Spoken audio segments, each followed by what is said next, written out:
Assalamualaikum warahmatullahi wabarakatuh. Shalom, Om Swastiastu, Namo Buddhaya, salam kebajikan.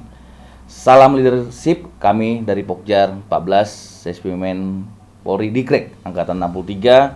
Saya Serdik Arfan Julkan Sipayung, Pokjar 14, dan ada juga Serdik Wahyu, Serdik Rislam, Serdik Safrudin, dan Serdik Agung Pranajaya. Di sini kami akan memulai membahas tentang keamanan cyber, tentang kepedulian data pribadi. Kepedulian data pribadi ini mencakup tentang bagaimana security yang ada dalam diri kita sendiri, data pribadi yang dipakai sampai bisa dibilang sampai pun kita nanti mati pun juga tetap akan terpakai. Di sini kita akan beberapa yang menanyakan kepada Serdik yang begitu banyak pengalaman tentang kepedulian keamanan pribadi. Kita mulai dari Serdik Safrudin.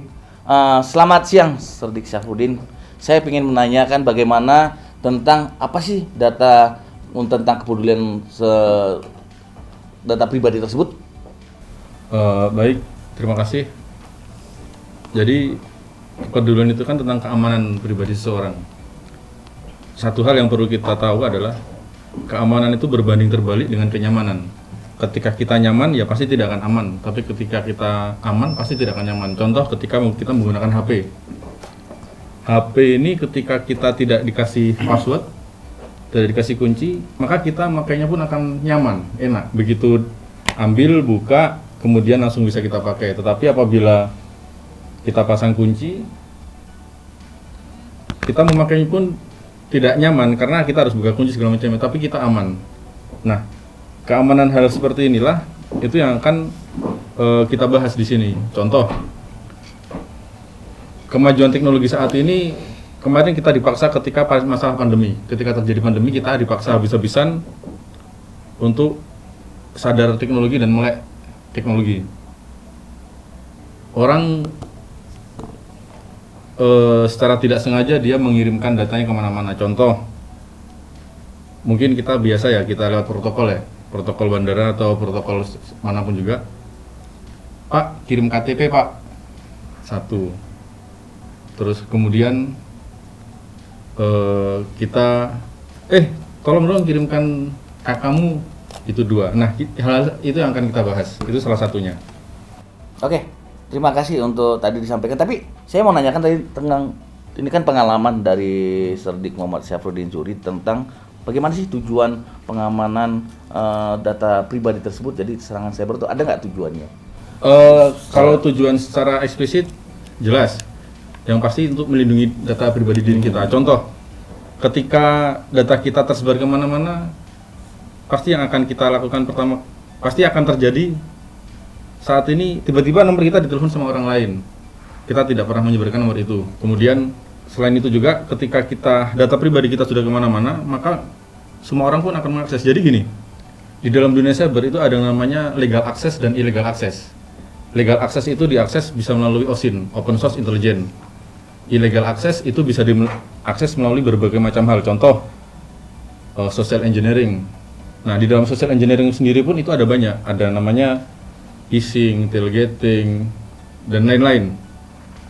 Kemudian selain itu, illegal access yang lain adalah kita menggunakan exploit. Nah, ketika kita akan melakukan langkah-langkah social engineering, kemudian exploit, itu kita pasti akan ada namanya information gathering. Nah, information gathering itu atau pengumpulan informasi ini kalau di dunia kepolisian mungkin surveillance ya atau matbar. Tapi ini kita lakukan secara dunia maya.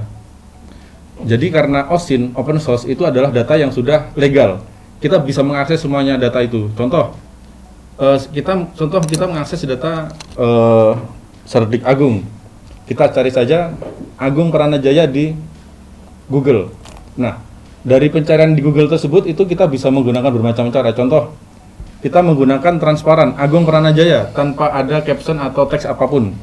Itu nanti yang akan muncul mungkin Agung Pranajaya sejumlah mungkin 11.000 kata atau 11.000 pencarian. Tetapi apabila kita menggunakan di sini sistem dorking ada salah satu cara dalam social engineering melalui Google itu kita namanya dorking.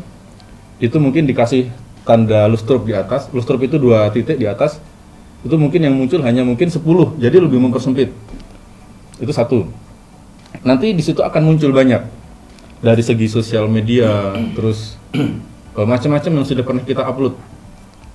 Salah satu hal yang perlu kita pahami di sini, ketika kita menggunakan sosial media, jangan sekali-sekali kita cantumkan secara terbuka nomor telepon kita, dan sekali-sekali kita cantumkan secara terbuka alamat email kita dan informasi apapun yang diketahui tentang diri kita. Contoh, informasi si A atau informasi pribadi kita ketika kita membuat akun media sosial, tinggal di sini, kerjaan di sini, riwayatnya bagaimana, riwayat pekerjaan, riwayat kehidupan, anak berapa, ini bagaimana, itu nanti bisa digunakan oleh orang-orang yang tidak bertanggung jawab untuk yang mempunyai tujuan yang tidak bagus terhadap diri kita. Jadi ini tadi cukup detail tentang data pribadi. Saya ingin beralih ke pertanyaan ke Serdik Agung Pranajaya. Bagaimana sih pandangan Serdik Agung Pranajaya? Tadi kan dijelaskan tadi sama Serdik Muhammad Syafruddin Zuhri terkait dengan kepedulian tentang bagaimana menyimpan data di medsos, kepedulian tentang bagaimana jangan terlalu mengekspos data pribadi. Karena rata-rata kita kan sudah menikah dan punya anak. Bagaimana sih bagaimana mensosialisasi selama dinas Serdik Agung Pranajaya, baik dari sisi keanggota, dari keluarga maupun sahabat-sahabat tercinta, karena apa sih pandangan Serdik Agung Pranajaya terkait dengan keamanan data pribadi yang sangat penting untuk selamanya? Ya baik, terima kasih ya Serdik Arman. Kita ketahui bersama bahwa saat ini kan memang sudah masuk era 4.0 yang mungkin ke depan menjadi era 5.0, di mana sekarang ini semua segala sesuatu ya boleh dikatakan sudah 70% lah sudah menggunakan digitalisasi ya.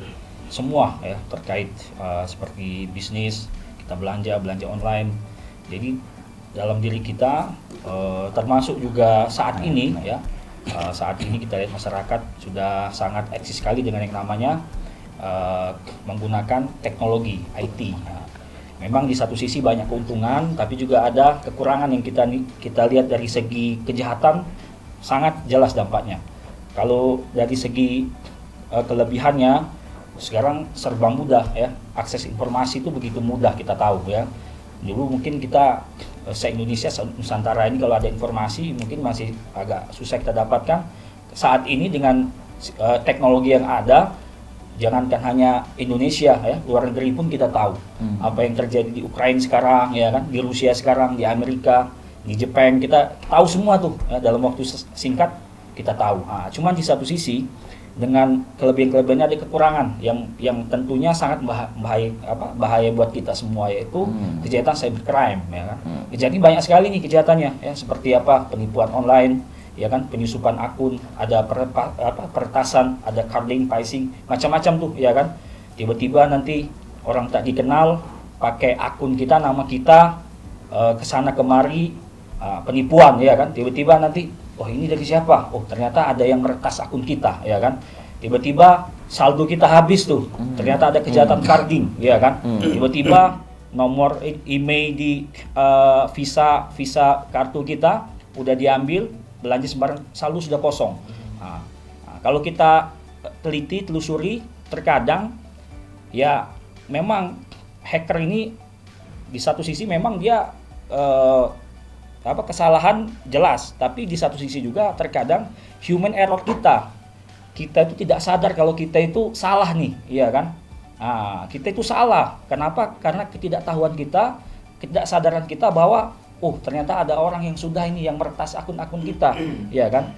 Jadi ini penting sekali ya, kita sosialisasikan, kita sampaikan, minimal kita tahulah tips-tipsnya. Bagaimana sih kita ini makin peduli dengan data pribadi internet kita, data pribadi yang kita punya, ya kan? Contohnya apa? Minimal password kita itu harus kuat, ya kan? Password kita harus kuat tuh, ya kan?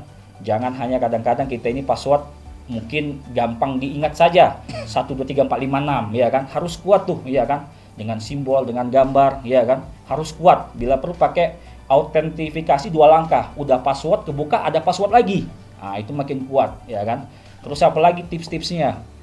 Selanjutnya kita jangan mudah membuka tautan yang kita nggak kenal, ini nomor siapa, kita buka sembarangan, itu bahan rawan peretasan. Setelah itu apa lagi? kita juga tidak mudah untuk berbagi data pribadi, ya kan?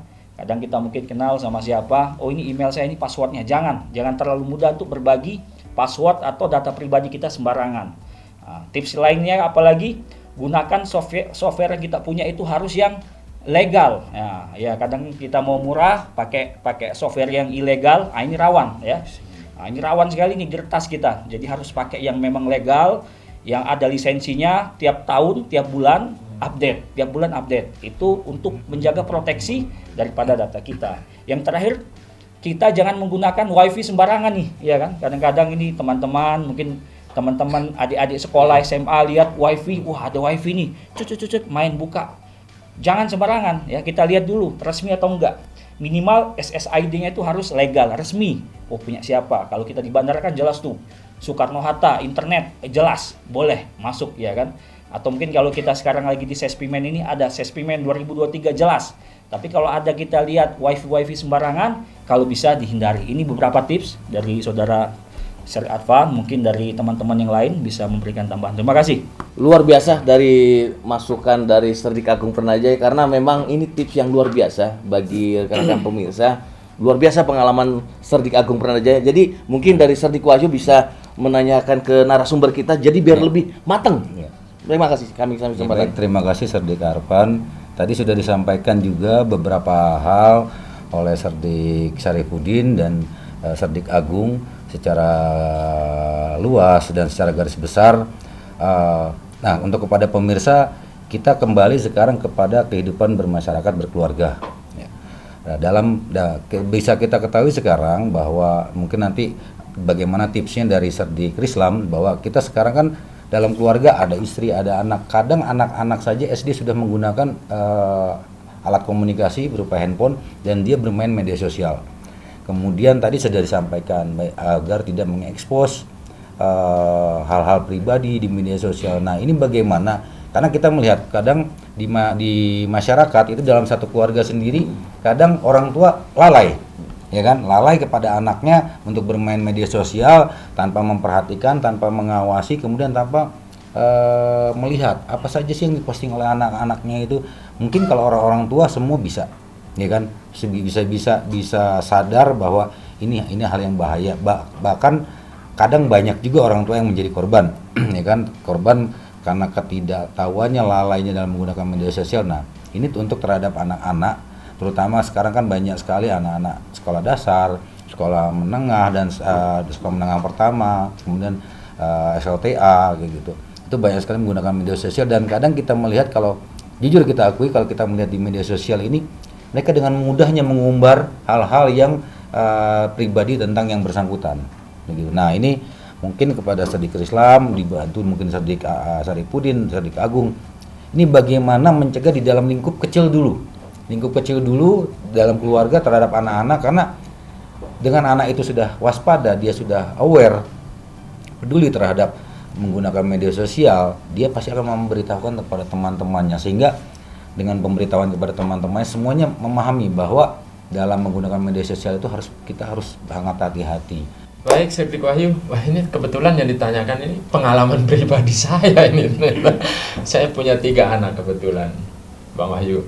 Itu pertama itu umurnya 10 tahun, yang kedua itu umur 7 tahun, yang terakhir itu umur 2 tahun. Dan semuanya udah megang gadget semua ini. Kebetulan 3-tiganya ini. Mungkin sebelum saya ke sana, mungkin saya sedikit menyampaikan kepada pemirsa, saya juga kepada kedua host, bahwa memang cyber security ini merupakan, kalau dilihat itu 2 sisi mata uang sebenarnya kalau menurut saya. Di satu sisi kita perlu kemudahan akses yang terintegrasi dengan segala sesuatu yang kita butuhkan. Contoh, misalkan data pribadi kita itu dibutuhkan di salah satu, misalkan untuk mendaftar anak sekolah, atau misalkan untuk aplikasi-aplikasi lain, bahkan di e-commerce, atau bahkan akun Google kita gitu kan, itu dia butuh terkoneksi semua sampai App Store maupun semua aplikasi gitu. Itu akan memudahkan memang di saat kita memberikan data pribadi gitu kan.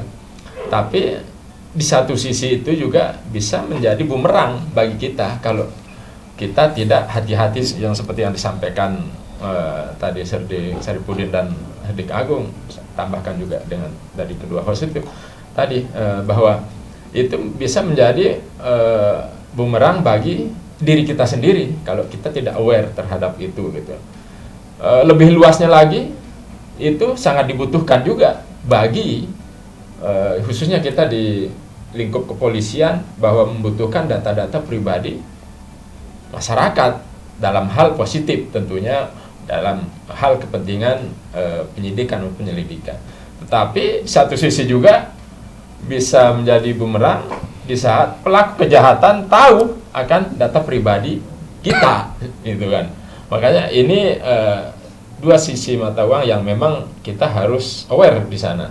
Terkait dengan itu, betul yang disampaikan Hadik Wahyu, kita harus mulai dari lingkup kecil, lingkup keluarga, gitu kan.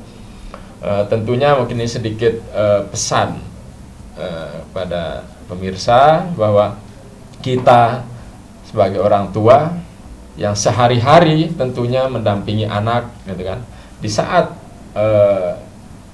mulai dikenalkan dengan gadget, kita yang harus membuatkan akun itu sendiri gitu. Jangan ya, kita harus tahu passwordnya, sehingga di saat anak masuk ke akun-akun ataupun medsos ataupun aplikasi bahkan e-commerce dan sebagainya di dunia maya, ya orang tua itu sendiri yang memasukkan, gitu kan. Jangan anak itu sendiri, sehingga bahkan kalau bisa orang tua yang harus tahu passwordnya. Dia tidak perlu tahu, dia hanya tahunya ya udah selesai. Contoh misalkan di YouTube, salah satu hal kecil di aplikasi YouTube itu ada yang YouTube yang umum dan anak, gitu kan. Sebaiknya kita saja yang tahu password akun anak kita, gitu. Jadi anak kita tidak sembarangan masuk. Di saat dia bingung mau masukin, pasti dia akan kembali ke orang tua.